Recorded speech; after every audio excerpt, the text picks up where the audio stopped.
ناظرین آداب، hot cake studio میں آپ کا خیر مقدم ہے۔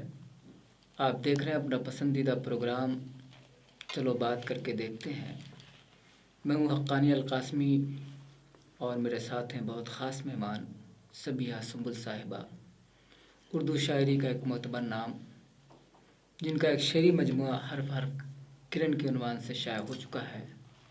مشاعروں کی بہت مقبول شاعرہ ہیں، بہت سے مشاعروں میں شرکت کر چکی ہیں، ریڈیو اور ٹی وی کے مشاعروں میں بھی ان کی شرکت ہوتی رہی ہے اور بڑی بڑی شخصیتوں کے ساتھ انہیں مشاعرہ پڑھنے کا موقع ملا ہے۔ اور خاص بات یہ ہے کہ یہ ادبی رسائل میں بھی تواتر کے ساتھ چھپتی رہی ہیں۔ ان کی شاعری کے اندر جو رعنائی خیال اور ندرت بیان ہے وہ قارئین کو چونکانے والی ہے، اور میرا خیال ہے کہ یہی وجہ ہے کہ بہت کم عرصے میں انہوں نے جو شناخت حاصل کی ہے، قائم کیا ہے اپنے شاعری کے میدان میں، یقیناً یہ قابل رشک ہے۔ سبیہ سنبل صاحبہ، آپ کا اسٹوڈیو میں خیر مقدم ہے۔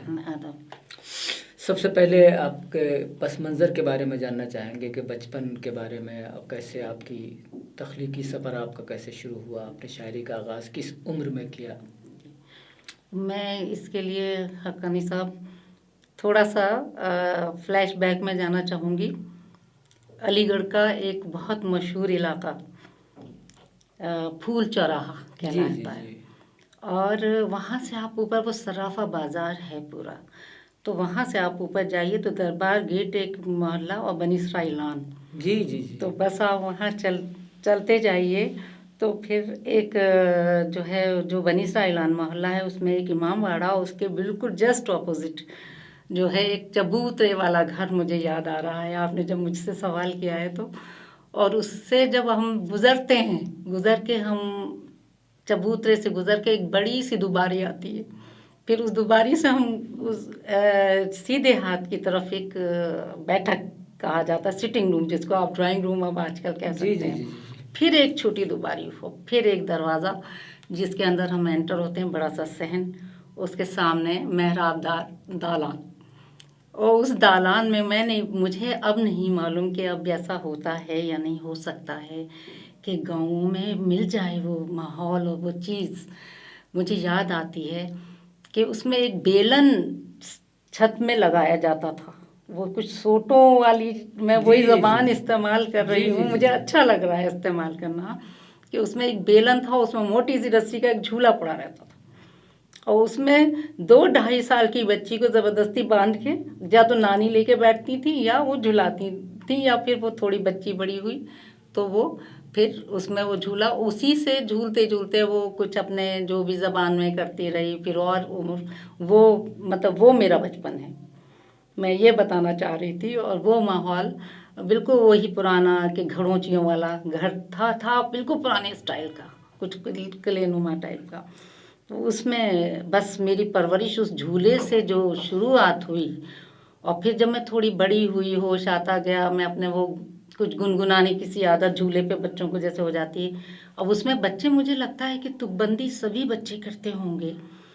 تو میں نے بھی شاید وہ کی، لیکن یہ ہے کہ حوصلہ افزائی ہوئی اس سے، تو وہ چیز بڑھتے بڑھتے وہ پھر وہ شعر کہنے کا کہ اس میں فارم میں آ گئی۔ اور ایک یہ بھی چیز بہت بڑی ہے کہ وہ میرے گھر کا جو ماحول تھا تو وہ بالکل خالص ادبی ماحول کے، بڑے بزرگ بھی آتے تھے، حکایتیں ہو رہی ہیں سناتے ہوئے، اور شعر پرانے، اور وہ قصے کہانیاں بھی الف لیلا کی ہو رہی ہے، بہت سب وہ ایسا لگ رہا تھا جذب ہو رہا ہے اندر۔ اور جو خواتین والا معاملہ تھا، میری بہن تھی بڑی، وہ بھی شاعری کی طرف ان کا رجحان تھا، اور باقاعدہ بیت بازی ہوتی تھی گھر میں، اور وہ ہم سوچتے تھے پتہ نہیں کیا فنکشن ہو رہا ہے، لیکن وہ ایکچولی وہ محفل ہوتی تھی، مشاعرے کی سجائی جاتی تھی، تو ہم دیکھتے رہتے تھے وہ سب۔ پھر اس کے بعد اور لوگوں کو دیکھا، پھر اب میں آپ کو بتانا چاہتی ہوں کہ میں اب اتنی جب میں بڑی ہوئی، جب مجھے ہوش آیا اور میں شاعری کرنے لگی، ویسے میری شاعری کی عمر میں آپ نے جو سوال کیا ہے میں اس پر آ جاتی ہوں، مختصر کرتی ہوں کہ میں نے جب پڑھنا شروع کیا، میں لیڈی فاطمہ میں ان لوگوں نے میرا ایڈمیشن کرایا، میری مدر کی ڈیتھ ہو چکی تھی، میری والدہ کا انتقال ہو گیا تھا، پھر والد کا 7th کلاس میں ہوا، والدہ کا پہلے ہو گیا تھا، تو مجھے جب لیڈی فاطمہ میں ابتدائی تعلیم کے لیے ان لوگوں نے داخل کرایا، میری بڑی بہن نے میری پرورش کی ہے، اور جو میرے بہنوئی وہ میرے چچیرے بھائی تھے، وہ بہت اچھے طنز نگار تھے. جی جی جی. تو انہوں نے وہ میری حوصلہ افزائی بہت کرتے رہے. انہوں نے بالکل ایک بیٹی کی طرح میری پرورش کی. تو اسکول میں جب تھی 3rd کلاس میں، اتنا میرے اس ماحول کا اثر تھا، اور زبان بھی بڑی صاف تھی، تلفظ بڑا اچھا تھا، ٹوکا جاتا تھا نا تلفظ کے اوپر. جی جی جی. تو تب میں نے ایک شعر کہا. جی جی. اور اس شعر کی جو ہے ان لوگوں نے اتنی تعریف کی، میں ڈر گئی کہ کہیں ڈانٹ نہ پڑے. ایک تصویر بنا کر غصے میں ایک ان کے فرینڈ کی، کہ وہ مجھے چھیڑتے بہت تھے، تو بس غصے میں ان کی تصویر بنائی، جیسے وہ بیٹھتے تھے، اٹھتے تھے، کان کریدتے تھے کیا اور آنکھیں. تو پھر میں نے ایک شعر کہا، ذرا سی دیر میں ہو جاتی ہیں خونی آنکھیں. ہم نے کہا ہم یہاں چاقو نہیں استعمال کریں، خنجر کریں. تو ہم نے کہا ذرا سی دیر میں ہو جاتی ہیں خونی آنکھیں، ذرا سی دیر میں خنجر نکال لیتے ہیں. اور اس میں جو ایک غلطی تھی وہ یہ تھی کہ اور لگایا تھا، اور ذرا سی دیر میں خنجر نکال لیتے ہیں. تو یہ بھائی جان جو ہے ہمارے ہندی نہیں جانتے تھے، اور میں ظاہر وہاں اردو نہیں تھی، اتنی چھوٹی تھی میں. تو میں نے اسے ہندی میں لکھا تھا. میری بہن نے دکھایا، دیکھیے یہ اس نے یہ کیا کیا ہے، غضب. تو انہوں نے دیکھا، بولے مجھے تو ہندی نہیں آتی.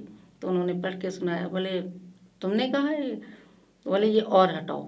انہوں نے بالکل نہیں ڈانٹا، بولے یہ اور ہٹاؤ، اور کہا اگر یہ کرنا ہے تو تمہیں اردو پڑھنی پڑے گی. تو سبیہ سنبل صاحبہ یہ بتائیں کہ جو آپ نے شاعری کا سفر آپ نے شروع کیا، تو اس راہ میں کوئی دشواری یا کوئی دقت تو حائل نہیں ہوئی آپ کو؟ نہیں، مجھے اس وقت تو بالکل بھی نہیں ہوئی، اور میں کہتی رہی شعر، اور وہ بھائی جان میرے اس میں رہنمائی میری کرتے رہے. اور باقی لوگ بھی بہت اچھے اچھے اساتذہ، یہ مختار ہاشمی صاحب، انجم مینائی صاحب، اور یہ سارے لوگ آتے تھے. بشیر بدر صاحب گھر پر آتے تھے، اور اختر الواسع صاحب کے جو والد صاحب حیرت بن واحد صاحب، یہ بھی گھر پر آتے تھے. اور سارے لوگ اتنا زیادہ کہتے تھے آج کیا کہا تم نے، آج سناؤ بھائی، ترنم سے سناؤ، فلاں ترنم سناؤ. ان لوگوں کی سارا بھائی جان نے کبھی مجھے نہیں روکا.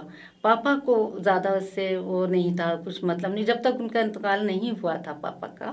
اور میں چھوٹے چھوٹے، انہوں نے کہا چھوٹے چھوٹے کہو، تھوڑا تھوڑا میں اس کو کہتی تھی، وہ میرا جو ہے اصلاح کرتے جاتے تھے. تو مشاعرے میں بھی مطلب آپ شرکت کرنی شروع؟ وہاں مجھے تھوڑی سی محنت کرنی پڑی، کیونکہ میرا جو ننیال ہے وہ بالکل مولوی خاندان بالکل.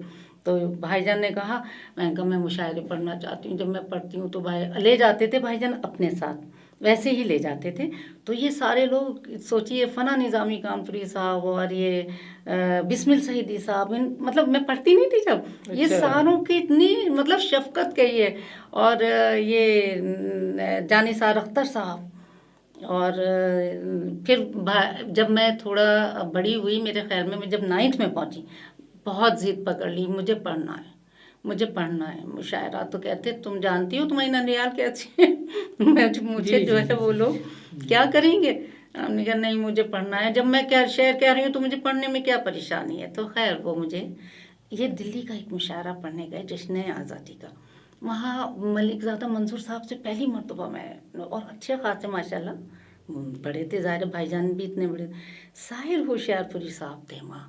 انہوں نے جب شعر سنے تو انہوں نے کہا نہیں میں آج پڑھوں گا یہاں. اور میں خیال سے یہ ایوان غالب میں تھا. تو وہاں پر وہ مجھے سارا مشاعرہ ختم ہو گیا. انہوں نے مجھے وہاں اسٹیج پر بٹھا دیا، کہا سناؤ اب نظم تم، اور خود برابر میں بیٹھ گئے.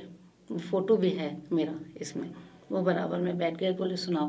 کہا بھائی رکیے، جائیے نہیں ابھی، اس بچی کا سن کے جائیے آپ. اور سارے اتنے اچھے آڈینس تھے، واقعی میں آج تو نصیب نہیں ہوتے وہ والے. ظاہر ہے کہ مشاعرے کا معیار بھی بگڑ چکا ہے، اور زمانے کے مشاعرے میں بڑی بڑی شخصیتیں ہوا کرتی تھی. تو یہ بتائیے کوئی آپ کو مشاعرے کی وجہ سے مطلب کہ بہت مطلب جینڈر جو ایک صنفی عدم مساوات ہے اس کا شکار تو نہیں ہونا پڑا آپ کو؟ نہیں بالکل نہیں. اچھا یہ بتایا سبیہ صاحبہ، آپ کی جو ابتدائی شاعری ہے اس کے کیا موضوعات تھے، اور جیسے جیسے آپ کی عمر بڑھتی گئی ظاہر ہے کہ موضوعات بھی تبدیل بھی ہوئی؟ وہ والی تو میں نہیں کہہ سکتی، جو میں تک بندی کرتی تھی وہ تو میں نے بالکل اس کو تو ترکیب کر دی. ہاں. لیکن ویسے میرا غزل ہی میں زیادہ میرا رجحان رہا. میں ہمیشہ غزلیں ہی کہتی تھی. اس میں موضوعات جو ہوتے تھے، اصل میں اس وقت کا جو ماحول تھا تو وہ سن 71 72 یہ سارے جھگڑے فساد بہت تھے. جی جی جی جی جی تو یہ بتلائیے جو آپ کو ظاہر ہے کہ شاعری کے تو بہت سارے موضوعات ہیں، ایک ترقی پسندوں کے موضوعات تھے، جدیدیت کا الگ ایجنڈا تھا، ماں بعد جدیدیت کا الگ منشور ہے شاعری کے حوالے سے. تو آپ کی شاعری کے اندر کس موضوع پر زیادہ ارتکاز ہے؟ میں نے تو کبھی کچھ بھی نہیں سوچا حقانی صاحب، اس کا میں جواب کیسے دوں. بس میں اپنے جو شاعری کرتی ہوں مجھے لگتا ہے بس اپنے تزکیہ نفس کے لیے شعر ہو رہے ہیں اور میں کہہ رہی ہوں. آپ ماحول کو دیکھ رہے ہیں تو ماحول کی جبریت بھی ہوگی آپ کی شاعری کے اندر، عصری حیثیت بھی ہوگی، آج کے جو عصری سماجی مسائل ہیں وہ بھی ہوں گے. ظاہر ہے آپ چونکہ فنکار ہیں، آرٹسٹ ہیں، اور ظاہر ہے کہ آپ بہت ہی زیادہ حساس ہوں گی، تو ماحول کا تو اثر پڑے گا آپ کی شاعری پہ. اور وہ مجھے لگتا ہے کہ میں شاید یہ تو قارئین بتائیں تو زیادہ نہیں بہتر ہوگا. جی جی مجھ سے زیادہ بہتر تو وہی بتا سکتے ہیں، کیونکہ میں نے تو پتہ نہیں کیا میرے اوپر اس وقت گزری اور میں نے کیا لکھا. جی جی جی ہوتا یہی ہے، شعر ایسے ہی ہوتا ہے. اچھا یہ بتلائیں، جو آپ کی کتاب آئی ہے حرف حرف کرن کے عنوان سے، تو ادبی حلقے میں کیا ریئیکشن رہا اس کتاب کا؟ جو چند لوگ سامنے آتے تھے، ویسے بھائی میں نے اور جگہ تو کچھ ابھی اس کا ہوا نہیں، جہاں پہ بھی میں نے اس کو بھیجا کیا اس میں کچھ کمزوریاں ہیں معلوم نہیں. جی جی لیکن ہاں مجھ تک باتیں آتی تھیں، وہ لوگ کہتے تھے تو ان کا جو خیال ہوتا تھا کہتے تھے نہیں یہ تو بہت اچھی شاعری ہے اور شاعری ایسی ہی ہونی چاہیے. اس طرح کے جملے مجھ تک پہنچتے تھے اور اچھے لوگوں کے پہنچتے تھے بہت. لیکن یہ میں دیکھتا ہوں جو دیکھیے آج کل زمانے فیمنزم کے حوالے سے یا خواتین کے حوالے سے، مطلب شاعرات کے حوالے سے بہت ساری کتابیں آ چکی ہیں اور بہت سارے رسائل بھی شائع ہوئے ہیں اور اس میں مضامین بھی آتے ہیں. تو کسی بھی مطلب تنقید نگار نے بحیثیت خاتون شاعرہ کے آپ کا تنقیدی مضمون میں ذکر نہیں کیا. وہ وجہ یہ ہوئی نا کہ ان تک پہنچی نہیں یا تو کتاب، کیونکہ میں نے جہاں میں چاہتی تھی کہ اس طرح پہنچے. ویسے تو میں نے اس کو پبلش تو اپنے طور سے کرایا، لیکن میں نے اس کو بھیجا 2-3 جگہ، لیکن وہاں نہیں ہو پایا. نہیں جیسے ہم ان شاعرات کا بھی ذکر آتا ہے جن کی شاعری مشکوک ہے، لیکن آپ کی اتنی اچھی شاعری کے باوجود اس کی وجہ میں بتاؤں، اس کی وجہ شاید یہ بھی ہے کہ ایک تو میں نے اتنے سال جو گمنامی میں گزارے، تو مجھے لگ رہا ہے کہ لوگوں کو ابھی بس یہ 6-7 سال میں مجھے دوبارہ سے جانا، اور صرف ایک شعر میرا جو ہے وہ بس ایک شعر سے جانا، اور ایک شعر کو ہی بس وہ کسبیہ اور اسی سے ملنا چاہتے ہیں. کسبیہ سنبل سے ہمیں ملنا ہے، وہ کیونکہ وہ کوٹ کرتے ہیں مشاعروں میں، وہ نہیں جانتے تھے سبیہ سنبل کو ہمیں. وہ شعر اور میں نے جبکہ اس شعر کے متعلق کبھی سوچا ہی نہیں تھا حقانی صاحب کہ وہ ایسا ہو جائے گا کہ میری زندگی سے ایسے جڑا ہوگا. میں نہیں ہوں سامنے تو لوگ سبیہ سنبل کو جانتے تھے، لیکن ویسے نہیں پہچانتے تھے کہ کون ہے سبیہ سنبل. سبیہ صاحبہ آپ تو سوشل میڈیا پہ بھی بہت ایکٹیو ہیں. بہت ساری خواتین نے جو ایزی فیم کا راستہ جو ہے نا FB کے ذریعے نکال لیا تھا، آپ کا ان کے بارے میں کیا خیال ہے؟ نہیں، مجھے بالکل نہیں، وہ چیز بالکل مجھے نہیں اچھی لگتی. خود کے لیے تو میں کبھی نہیں چاہوں گی کہ یہ ہو. دیکھیے جو ہم شاعری کر رہے ہیں یا جو بھی ہم یا پینٹنگ کر رہے ہیں، جب تک ہمیں خدا نے یہ چیز دی ہے صلاحیت، تو اس کو ہم کوشش کریں کہ اس کو ہم مانجھیں، اس کو بہتر سے بہتر بنائیں، تو خود بخود جو ہے شہرت آئے گی. شہرت میں اور رسوائی میں بہت فائن لائن ہے نا. اور اس کو اگر بندہ سمجھ لے اس فائن لائن کو کہ شہرت کیا ہے اور رسوائی کیا ہے، تو وہ میرے خیال سے کامیاب ہو جائے گا. کیونکہ اللہ نے خدا داد صلاحیت دی ہے، لیکن یہ ضروری نہیں ہے حقانی صاحب کہ اگر صلاحیت آپ کے پاس ہے اور آپ کو مشاہدہ نہیں ہے، آپ کے پاس لفظیات نہیں ہیں، آپ کے پاس یہ ساری چیزیں نہیں ہیں، تو آپ کا وہ بھی بیکار ہے. تو وہ بھی چاہیے آپ کو. پھر آپ کو اچھا سبیہ صاحب یہ بتائیں، بہت ساری شاعرات ہیں، بہت سارے شاعر بھی ہیں، قدیم دور کے بھی ہیں، جدید دور کے بھی ہیں، تو ان میں سے کن شاعروں یا شاعرات سے آپ زیادہ متاثر ہیں یا انسپائر جنہوں نے کیا ہو آپ کو؟ آج کے میں نے پڑھنا شروع کیا ہے تو افتخار عارف صاحب مجھے بہت پسند آئی ان کی شاعری. جی جی، ہم کی شاعری تو بہت اچھی بہت پسند آئی مجھے. پروین شاکر کا بھی کلام اچھا لگتا ہے کیونکہ ان کے جو حالات تھے بھی انہوں نے اس کے حساب سے انہوں نے کہا ہے. اور بہت اتنی خوبصورت مجھے لگتا ہے کہ میں تو کہیں نہیں، کہیں بھی نہیں. وہ مجھ سے بھائی 10 سال تو آگے تھیں. اس زمانے میں پڑھ سکتی تھی ان کے ساتھ مشاعرے، لیکن میں نے وہیں چھوڑے یہ مشاعرے. اور جب طے کر لیا کہ مجھے نہیں پڑھنا تو پھر مجھے ہلا نہیں سکا کوئی. بہت لوگ رو کے واپس گئے کہ کہا یہ کیا طریقہ ہے. میرے بھائی جان نے بھی کہا کہ یہ کیا طریقہ ہے، ایک دم سے چھوڑ دیا. کس وجہ سے چھوڑا تم نے؟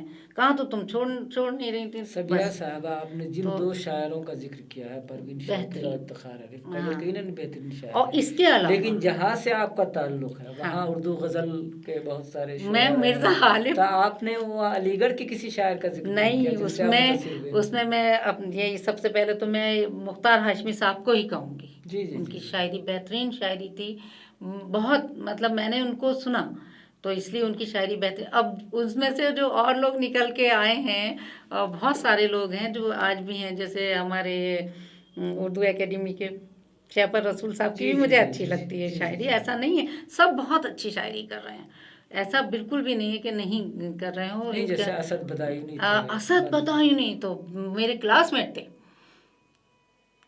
لیکن بڑے تھے مجھ سے لیکن میرے کو کلاس میٹ تھے اور جی منظور ہاشمی صاحب کی شاعری بہت اچھی تھی.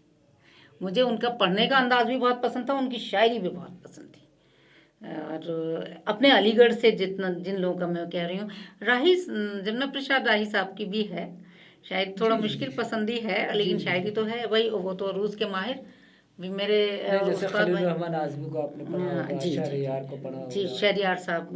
لیکن مجھے منظور ہاشمی صاحب کا میں ضرور خاص طور سے کہوں گی کہ نہیں واقعی میں. اور اسد بدائی، جیسے ان کا ایک شعر تھا، کبھی کبھی تو اتنی رسائی دیتا ہے. ہاں مجھے یاد ہے تو مجھ کو سنائی دیتا ہے. اسی ٹائپ کا کوئی شعر. ہاں میں بہت سارے ان کے اشعار بھول گئی ہوں. اور میں شاعرات میں بھی آپ کو بتاؤں، بانو دارا وفا. جی بہت اچھا نام لیا آپ نے. جی بانو دارا وفا. اور انہوں نے بیساکھیوں والا جو ان کا کچھ شعر تھا تو میں نے بیساکھیاں اسی لیے استعمال کیا کہ ان سے مجھے انسپریشن ملی. اور مشاعرے میں یہ لوگ بہت اچھے، وہ دور ہی بہت اچھا تھا. اور مسعودہ حیات بھی تھیں اس وقت. لیکن مجھے ان کے اب اشعار یاد نہیں ہے نا، تو میں بتا نہیں پا رہی ہوں. میں نے پڑھا نہیں، میں آپ کو بتا رہی ہوں نا، ان لوگوں کو بیچ میں بالکل تو جو دور آپ نے دیکھا یقیناً وہ بہت ہی گولڈن پیریڈ رہا ہوگا. اب جو دور دیکھ رہے ہیں اس کے بارے میں آپ کا کیا خیال ہے؟ اس میں کچھ اچھے لوگ بھی ہیں لیکن غزل کا جو وہ معیار ہے وہ پست ہوا ہے. مشاعرے کا بھی معیار، مشاعرہ ویرائٹی شو بن چکے ہیں. آپ اگر مجھ سے پوچھتے کہ مشاعرے کے بارے میں مشاعرہ کیا ہے تو کہوں گی چورن بیچ رہے ہیں. صاف کہوں گی میں بالکل، کیونکہ میں نے جو اس کی وجہ ہے وہ سارے میں مشاعروں کو نہیں کہہ سکتی ایسا. کچھ مشاعرے کیونکہ 3-4 طریقے کے مشاعرے سامنے آتے ہیں میرے، میں دیکھتی ہوں بہت تضاد اس میں نظر آتا ہے مجھے. اچھے مشاعرے بھی آتے ہیں لیکن اچھے مشاعرے میں ایک آدھ کچھ ہوتا ہے ایسا. تو مجھے یہ لگتا ہے کہ یہ مشاعرے جب سے ویرائٹی شو بنے اور پیسے کا وہ ہوا تو وہ اس سے کوئی مطلب نہیں ہے کہ آپ شعر اپنے لیے کہہ رہے ہیں یا بس ان کو صرف جو ہے ایک ذریعہ معاش بن گئی. اسی وجہ سے اس میں پستی اور زیادہ آئی. اور اس میں سمجھتی ہوں ناظمین جو وہ ہیں مشاعرہ منتظمین مشاعرہ جو ہیں ان کا زیادہ اس میں سمجھتی ہوں تو گروہ بندی ہے، گروہ بازی ہے. جی. اور اس کے اپوزٹ مجھے نشستیں اچھی لگتی ہیں. اس میں کم سے کم شعر تو سننے کو ملتے ہیں، شعریت تو ہوتی ہے. اور آج کل بس ایک ٹرینڈ بن گیا ہے. ایک اور خرابی میں بتاؤں آپ کو کہ جیسے کہ پہلے میرے دور میں کوی سمیلن ہوتا تھا تو اس میں کیا ہوتا تھا کہ کبھی کبھی فار اے چینج 2 شاعر یا 1 شاعرہ بلا لی جاتی تھی، یا 1 شاعر اور 1 شاعرہ ہی ہوتی تھی. باقی وہ کوی سمیلن ہی ہوتا تھا اور اس میں وہ پڑھتے تھے. اسی طرح مشاعرے میں کویتری اور وہاں سے کوی بلا لیا جاتا تھا. اب مجھے لگتا ہے حقانی صاحب کی جو مکس کیا ہے تو اس سے بہت فرق ہوا ہے، کیونکہ وہ اردو کے نام پر اردو کی خدمت تو کہا جا رہا ہے لیکن اردو کا سے لوگ جو ہے ان کا ذریعہ معاش بنی ہوئی ہے، ذریعہ معاشی بن گئی ہے، اردو کی کوئی خدمت نہیں سبیہ صاحب مشاعروں جو میں۔ کبھی سمیلن مشاعرے کا جو ایک ہوا سنگم ہوا ہے، جی اس سے کہ زبانوں کے درمیان جو یہ دیواریں تو تھیں ہے، وہ ٹوٹی ہیں، یہ فاصلے ہے، کم ہوئے ہیں، اور اس وقت ہاں ضرورت ہے زبانوں کے یہ درمیان آپ بالکل کی بجا دوریوں کو فرما ختم رہے کرنے ہیں، کی، بجا فرما رہے کیونکہ ہیں۔ کبھی سمیلن میں جو شاعر آ رہے ہیں وہ جی اردو شاعروں کو دیکھ جی کر کے اب وہ جی اردو جی سیکھ رہے ہیں، جی غالب کو پڑھ جی رہے ہیں، میر کو جی پڑھ رہے ہیں، وہاں جون تک ایلیا صحیح ہے، تک کو پڑھ رہے ہیں وہاں تک بالکل درست ہے، وہ میں نے کہا نا کئی طرح کے مشاعرے جی جی ہیں، جی جی کنور بے چین جیسے لوگوں کو بلائیے۔ جی جی جی اگر ابھی میں نے ایک مشاعرہ سنا، اس میں میمیکری آئٹم تھے، جی جی جی اس میں شعر کہاں تھے، اس میں تو وہ نثر میں چٹکلے سنا رہے تھے، تو ہم اس کو شاعری کیسے کہیں؟ وہ تو بالکل نہیں کویتا کہہ بھی سکتے، نہیں تھی۔ بالکل میں ان مشاعروں کی بات کر جی رہی جی ہوں، جی لیکن یہ اگر وہ دونوں والے کا اشتراک ہونا چاہیے، چونکہ اشتراک زبانوں کے ضرور درمیان ہونا فاصلے چاہیے، مٹنے چاہیے، لیکن کنور بے چین جیسے جی لوگ بالکل، ہونے جی چاہیے جی وہاں بالکل پر، بالکل آپ صحیح ان کہہ رہی کا ہیں، سلیکشن جو ہے جی جی جی ان لوگوں کو بھائی ٹھیک ہے وہ بھی چلتا رہے گا، ذریعہ معاش جب بن گیا وہ تو ظاہر ہے وہ بھائی چل رہا ہے کام، ظاہر کسی خرابی کا تو آئے گی، کام چل رہا ہے چلنے جی جی دیجیے، جی لیکن آپ اپنی اردو کا معیار کیوں گرا رہے ہیں؟ اردو کی خدمت اگر کرنی ہے تو اردو کی خدمت آپ ایک بچے کو اردو سکھا کر بھی کر سکتے جی ہیں۔ بہت اچھا خیال، بہت اچھا وہ خیال، ہاں جی جی میں جی نے اپنے یہاں ایک بچہ، میرے یہاں جو میں جس بلڈنگ میں رہتی ہوں تو نان مسلم بچہ، اس کو ضرورت پڑی تو وہ آیا کہ آنٹی آپ سکھا دیں گی، تو اس کو اتنے شوق سے وہ اردو سیکھ رہا تھا، جی اور میں نے اسے اردو پڑھائی، میں نے تو باقاعدہ فیس بک پہ بھی پھر اس کا فوٹو ڈالا، جی جی تو وہ بہت شوق سے ایک بچی پھر آئی، میں نے کہا بہت مجھے خوشی ہو رہی ہے، آؤ چلو میں ضرور سکھاؤں گی تم کو، کیونکہ میرے چاروں طرف ہم لوگوں کے کم گھر ہیں، ان لوگ کے زیادہ ہیں جہاں میں نہیں یہ تو رہتی بہت اچھا کام کر رہی ہیں، اردو بالکل ایک ہوں۔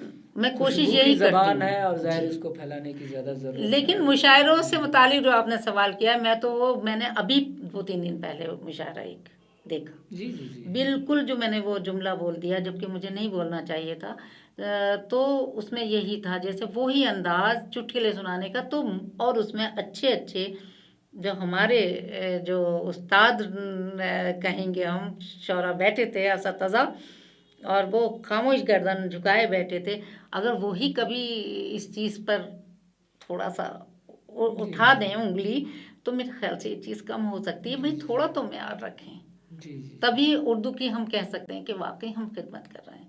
لیکن مشاعرے اگر یہ کہیں کہ ہم اردو کی خدمت کر رہے ہیں، مشاعروں سے اردو کی خدمت کیسے کر رہے ہیں آپ نے جو بتایا ان مشاعروں سے تو ہو رہی ہے، میں نے کہا نا 2-3 طرح کے مشاعرے ہیں۔ نہیں دیکھیے سبیہ سنبل صاحبہ، یہ جو مشاعرے ہو رہے ہیں انہی علاقوں میں ہو رہے ہیں جو اردو شاعری سے پہلے سے واقف ہے۔ اگر آپ جی کسی اجنبی علاقے میں اجنبی کریں، علاقے میں نامانوس علاقے میں جی کہیں تو وہاں مشاعرہ کریں تو اس سے مشاعرے سے اردو کو فروغ ملے گا، فائدہ ہوگا۔ جب اپنے ہی علاقے میں آپ مشاعرے کر رہے ہیں تو اس سے کیا اردو کا فروغ ہوگا؟ اردو فروغ کا ذریعہ نہیں بن رہا ہے مشاعرے۔ بالکل نہیں۔ اگر آپ باہر جہاں جہاں اردو مر چکی ہے یا جہاں نہیں ہے اردو، وہاں آپ مشاعرے کریں گے تو ظاہر ان کو ترغیب ملے گی، تحریک ملے گی، لیکن آپ اپنے ہی دائرے میں مشاعرے کر رہے ہیں تو اس سے اردو کا فروغ نہیں ہو پا رہا ہے۔ بالکل نہیں ہو سکتا۔ اچھا مشاعرے کی بات آئی ہے سبیہ سنبل صاحبہ، تو چونکہ آپ مشاعرے میں بہت اپنا کلام سناتی بھی رہی ہیں، تو میں چاہوں گا کہ ہمارے ناظرین کے لیے بھی آپ اپنا کلام سنائیں۔ جز تیرے واہ ہر ایک شے اسے بیکار لگے ہے، واہ جز تیرے ہر ایک شے اسے بیکار لگے ہے، دل اب بھی تیرا حاشیہ بردار لگے، واہ واہ حاشیہ بردار، واہ دل اب بھی تیرا حاشیہ بردار لگے ہے۔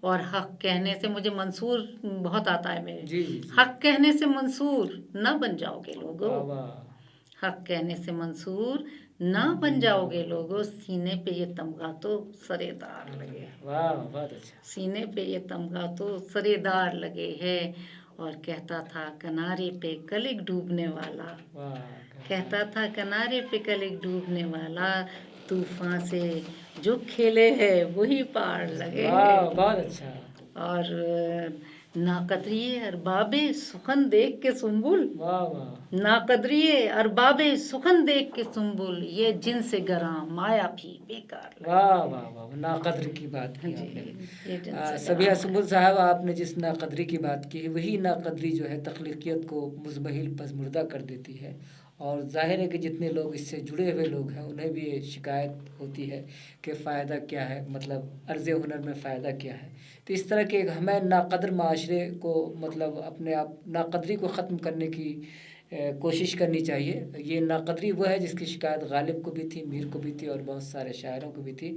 لیکن بہرحال اب منظرنامہ چینج ہو رہا ہے. اب قدر شناس معاشرے میں حرف و سخن کی بھی قیمت بڑھ رہی ہے. سبیہ سنبل صاحب کا بہت بہت شکریہ کہ انہوں نے بہت ہی عمدہ گفتگو کی اور اپنی تخلیقی زندگی اور محرکات کے حوالے سے بہت ساری باتیں ہمیں بتائیں. حرف حرف کرن ان کا بہت ہی خوبصورت شعری مجموعہ ہے جس پر یقینی طور پر بہت اہم لوگوں نے مضامین لکھے ہیں. گلزار دہلوی صاحب کی رائے بھی اس کے اندر ہے. ڈاکٹر معظم علی خان نے بھی لکھا ہے، اختر الواسع صاحب نے بھی لکھا ہے، جمنا پرشاد راہی صاحب نے بھی لکھا ہے، سہیل ثاقب نے بھی لکھا ہے، عارفہ عرشی صاحبہ نے لکھا ہے. اور یقینی طور پر یہ بہت ہی اہم شعری مجموعہ ہے اور میرا خیال ہے کہ اس مجموعے کے حوالے سے تنقیدی گفتگو ہونی چاہیے. سبیہ سنبل صاحبہ آپ کا بہت بہت شکریہ. بہت آپ کو بھی بہت شکریہ.